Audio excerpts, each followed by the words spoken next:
News आप तक में आप सभी का स्वागत है। मैं हूं श्वेता। आज हम पहुंचे भारतीय जनता पार्टी के कार्यालय में, जहां भाजपा के पूर्व अध्यक्ष श्री विशाल जॉली जी ने हमसे बात की।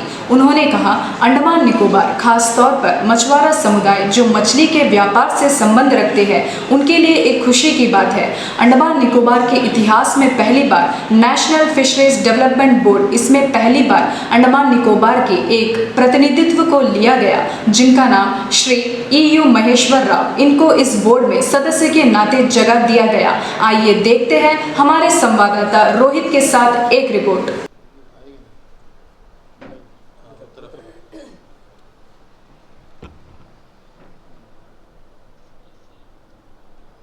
नमस्कार, न्यूज़ आप तक में आप सभी का स्वागत है। मैं हूँ रोहित। इस वक्त हम आए हैं बीजेपी ऑफिस के यहाँ पर मिडिल पॉइंट, और हम आपको बता दें कि आप लोगों ने देखा यहाँ पर महेश्वर राव जी को हम आपको पढ़ के सुनाते हैं। With approval of competent authority in ministry and supersession of all the earlier orders issued by regard by the governing body of national fisheries development board NFDB, Hyderabad hereby reconstituted with immediate effect consisting of following members। और इसके द्वारा हम आपको बता दें, NFBD का DB का जो बोर्ड है, उसके मेंबर यहाँ से चुना गए, जो महेश्वर राव जी को मतलब इसका मेंबर चुना गया। और ये हमारे आइलैंड के लिए बहुत ही एक मतलब एक सराहनीय बात है कि हमारी आइलैंड से भी NFDB बोर्ड से मतलब एक लोकल फिशरमैन द्वारा, मतलब एक लोकल फिशरमैन कमेटी के एक जो महेश्वर राव जी है, उनको इसका मेंबर बनाया गया है। तो आइए इसी विषय में हम विशाल जॉली जी से बात करेंगे, जो फॉर्मर स्टेट प्रेसिडेंट है भाजपा के। जी नमस्कार। अंडमान निकोबार द्वीप समूह के लिए, खास करके मछुआरे भाइयों के लिए जो मछली का व्यापार से संबंध रखते हैं, उनके लिए एक खुशी का बात है कि पहली बार अंडमान निकोबार का इतिहास में national fisheries development board NFDP, जो हैदराबाद जिनका हेडक्वार्टर है, इस बोर्ड में, जिसमें केंद्रीय मंत्री एग्रीकल्चर एनिमल हस्बेंड्री के चेयरमैन होते हैं और स्टेट मिनिस्टर वाइस चेयरमैन होते हैं, नीति आयोग के भी जो एग्रीकल्चर सेक्टर को देखते हैं भारत सरकार में, वो भी इसमें मेंबर हैं। सभी बड़े बड़े जो ऑर्गेनाइजेशंस हैं फिशरीज डेवलपमेंट से जो लोग संबंध रखते हैं, सभी इस बोर्ड के सदस्य होते हैं। इसमें पहली बार अंडमान निकोबार का एक प्रतिनिधित्व लिया गया है। श्री EU महेश्वर राव जी को इस बोर्ड में सदस्य के नाते जगह दिया गया।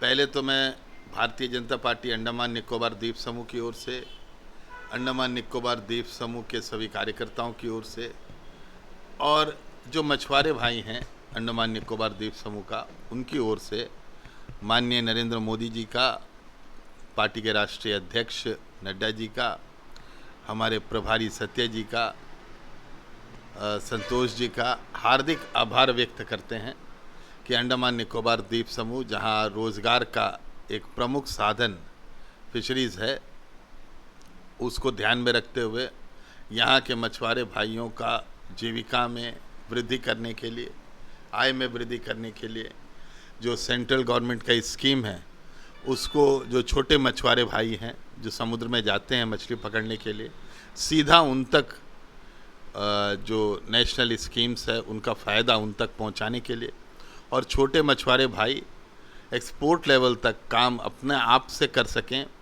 इस बिज़नेस में जो ब्रोकर्स हैं बीच में, बिचौलियों को हटाने के लिए जो हमारा सरकार का प्रयास है, और सीधा जो लोग अपना जान को जोखिम में डालकर दिन रात मेहनत करते हैं, धूप बारिश का परवाह किए बिना समुद्र में जाकर मछली पकड़ते हैं, वही अपने मछली को विश्व स्तर के बाज़ार में बेच सके और उचित दाम उनको सीधा मिले और बिचौलिया बीच से ख़त्म हो। इस तरह का एक प्रयास जो भारत सरकार का चल रहा है, वो अब द्वीप समूह में भी महेश्वर राव जी की अध्यक्षता में नेशनल फिशरीज डेवलपमेंट बोर्ड कि सदस्य होने के नाते यहाँ का विषय को भी उठाया जाएगा ऊपर में, यहाँ पर भी सहूलियत आने लगेगा। जो बड़ा बोट है जो EEZ में फिशरीज़ का दोहन करने के लिए, फिशरीज़ को काम को बढ़ाने के लिए EEZ में जो बड़े बोट्स हैं, ट्रॉलर्स हैं, बड़े लॉन्ग लाइनर्स हैं, जो आज सिर्फ बिजनेसमैन अपना पैसा लगाकर बोट लाते हैं बाहर से और यहाँ का मछली मार के ले जाते हैं, तो यहाँ के मछली वालों को, मछली पकड़ने वालों को, मछुआरे साथी बड़े बोट को भी खरीद सके। जो सब्सिडी का पैसा है वो सीधा मछुआरे भाइयों को मिले और यहाँ के जो लोकल फिशरमैन हैं उनका इस बिज़नेस में बड़ा अधिकार हो, स्वामित्व हो। यहाँ के मच्छी वाले बड़े बड़े बोट, ट्रॉलर, लॉन्ग लाइनर्स और स्पेशल इकोनॉमिक जोन, जो ट्रेडिशनल जोन में मछली मारते हैं, वो EEZ में भी जो फिशरीज़ मछली मारने का काम है वो बड़े स्तर में, इसके लिए भी हमारे यहाँ के मछुआरे भाई, हमारे बच्चे तैयार हों और उनको वो सुविधा मिले, सब्सिडी उनको मिले। बीच से बिजनेसमैन जो फ़ायदा उठा रहे हैं वो उनको हटाकर सीधे मच्छी वाले भाइयों को तक पैसा पहुँचे सरकार का। इसके लिए महेश्वर भाई प्रयास करेंगे, पार्टी प्रयास करेगा। नेशनल फिशरीज डेवलपमेंट बोर्ड का एक ऑफिस अंडमान में भी खुले ताकि यहाँ के लोगों का ग्रीवेंसेस, यहाँ के लोगों का अपना भारत सरकार के स्कीम्स हैं उन तो पहुँचने में आसानी हो, पहुँचाने में आसानी हो, ऐसा प्रयास भी करेंगे। एक्सपोर्ट का व्यवस्था हो, मार्केटिंग का व्यवस्था हो, ये सब के दिशा में हम लोग काम को आगे बढ़ाएंगे। फिश पेरिशेबल आइटम है, इसको यहाँ से ख़रीदारी के बाद तुरंत इवैक्यूएट करना पड़ता है, तो इसके लिए भी कार्गो ज़्यादा से ज़्यादा यहाँ से जा सके, इसका व्यवस्था के लिए भी हम भारत सरकार से प्रयास करेंगे। हमारे महेश्वर भाई को बहुत बहुत बधाई और अंडमान के मछुआरे भाइयों को भी बहुत बहुत बधाई हो। जय हिंद। तो जैसा आप सभी ने देखा, अभी हमने विशाल जॉली जी से बात की, तो आइए इसी विषय में हम मिस्टर महेश्वर राव जी से हम बात करते हैं। सबको नमस्कार। पार्टी के जो भी अधिकारी हैं सबको नमस्कार। हमारे प्रदेश अध्यक्ष नहीं है इधर, विशाल जॉली जी हमारे प्रदेश पूर्व अध्यक्ष है और गृह मंत्री सलाहकार सदस्य की कमेटी के अध्यक्ष भी है। उन्होंने काफ़ी प्रयास किया है हमारा पार्टी की तरफ से कि फिशरमैन को कुछ अच्छा तरीके से रिप्रेजेंटेशन कुछ मिलना चाहिए। तो हमारे जो सत्य कुमार जी ने बोला कि फिशरमैन का रिप्रेजेंटेशन होना है तो एक नेशनल फिशरी डेवलपमेंट बोर्ड में अंडमान से एक मेंबर जाना है, तो पार्टी के तरफ से मेरा नाम रिकमेंड किया। पार्टी के पूरा पार्टी का कार्यकर्ता और पार्टी को जो पदाधिकारी उन सबको मेरी तरफ से धन्यवाद। और खासकर सेंट्रल जो मिनिस्ट्री जो है, प्रधानमंत्री मोदी जी और रूपाला जी और fisheries minister MOS fisheries L Murugan ji, recently Vishal Jolly ji ने उनको लेके आया कि फिशरमैन का समस्या क्या है इधर देखने के लिए। उन्होंने पूरा देखा, पूरा ऑफिसर से बात किया, उन्होंने देख लिया कि ऑफिसर्स काफ़ी ना एडमिनिस्ट्रेशन फिशरमैन को निगलेक्ट कर रहा है एक तरह का। तो इसी विषय में आप लोगों ने नवंबर के समय आप लोगों ने धरना भी किया था, राइट?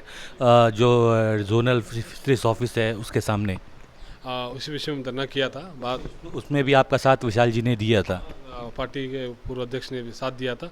कल जैसी मेरा बोर्ड का आते ही फिशरीज के सेक्रेटरी से कॉल आया, उन्होंने कहा कि चलो हम लोग कल सर्वे करते। मैंने संडे कल जाकर सेक्रेटरी फिशरीज ने आया था, सेक्रेटरी से आकर उन्होंने कहा कि मतलब जल्द से जल्द यार मार्केट बनना है कि फिशरमैन का डिमांड है। अभी तो बोर्ड मेंबर भी आ गया, उनको साथ रहकर ज़रूर यहाँ फ़िश मार्केट और फिश लैंडिंग सेंटर जल्दी बनना है। तो इस मैटर को मैं जल्द से जल्द टेकअप करूँगा। हमारे पूर्व अध्यक्ष ने इसके लिए लैंड भी अलॉट कराया 500 स्क्वायर मीटर। ये तो हमारे पास प्रूफ है, हम उसको रख के करस्पॉन्ड करेंगे, मिनिस्ट्री में करस्पॉन्ड करेंगे और NFD में जो भी हमारा स्कीम्स का जो ये यहाँ में जो सेंट्रल गवर्नमेंट का जो स्कीम्स है यहाँ हम इम्प्लीमेंट नहीं कर सकते हैं क्योंकि यहाँ का टेनेंसी एक्ट के हिसाब से हमारा अंडमान निकोबार में स्कीम को थोड़ा दूसरी तरीके से मॉडिफिकेशन करना, तो मॉडिफिकेशन अमेंडमेंट के लिए भी डालेंगे। तो इसमें हमारा बोर्ड मेंबर रख सकता है, उसमें हम जरूर करेंगे। और खासकर डिगलीपुर में भी फिशरमैन का बहुत समस्या है, वहाँ का लैंड का इशू है, उनको लैंड नहीं मिला, BPL का इशू, PPL का इशू। नींबू ताला में उनका फ़िशिंग जोन का इशू है, यहाँ का फिशरमैन जाता है तो एक जोन नहीं हुआ, तो वो जोन का भी हम लोग करेंगे। 12 टन फिश लैंडिंग सेंटर नहीं है, मार्केट नहीं है, ये सब करेंगे। फिर इसके बाद कैमल वेग में भी इशूज़ है। इसी तरह लिटिल अंडमान में तो फिशरीज़ का कुछ है ही नहीं है। कल मुझे कॉल भी आया लिटिल अंडमान का, वहाँ का फिशरीज रिप्रेजेंटेटिव लोग कॉल कर रहा है कि ऐसा ऐसा इशू है। जरूर टेकअप करेंगे इसको हमारे पार्टी का नेतृत्व में। जो मुझे दायित्व मिला है इसमें ज़रूर हम ये आने वाला 3 साल में काम कर हम चाहते हैं कि हम एक national fishery development regional office बने। तो रीजनल ऑफिस का प्रयास करेंगे, जैसा नाबार्ड का ऑफिस बना। तो लोग इसका ऑफिस पहले ही बनना है क्योंकि कुछ राजनीतिक कारण रोक रहा है। तो हम लोग इसको अभी ज़रूर टेकअप करेंगे। सेंट्रल में हमारा गवर्नमेंट है, विशाल जी का अध्यक्षता में, प्रदेश अध्यक्ष का अध्यक्षता में हम लोग करेंगे, काफ़ी अच्छे से काम करेंगे। और कई सारा डिमांड्स है फिशरमैन का, BPL सर्वे, OBC, ये सब कुछ है। सिक्योरिटी इश्यूज़ हो गया, स्कीम का इश्यूज़ हो गया, डार्ट सब्सिडी का इश्यूज़ है। तो हम बोर्ड की तरफ से ज़रूर हम मेंबर के आते बोर्ड मेंबर की तरफ से मैं सब कुछ कमेटी में रखूँगा और मैं लेटर का रिस्पॉन्ड भी करूँगा इसको। सर हमारा एक सवाल है आपसे, जैसा न्यूज़ अब तक के द्वारा आपने पहले भी हमें हमारे साथ आपने प्रेस कॉन्फ्रेंस की थी और आपने ये भी बताया था कि कई सारे जो इलीगल बोट वाले हैं और जो मतलब बिजनेस टाइकून्स है वो लोग फिशरीज वालों का लाइसेंस लेकर और मतलब उनका जितना भी फंड आता है तो कहीं ना कहीं वो मतलब फिशरीज वालों तक वो मतलब जो मछुआरे हैं आपके उन लोगों तक वो नहीं पहुंचता है और कहीं ना कहीं वो लोग उसका इस्तेमाल करते हैं, जो कि ये बहुत ही गलत है।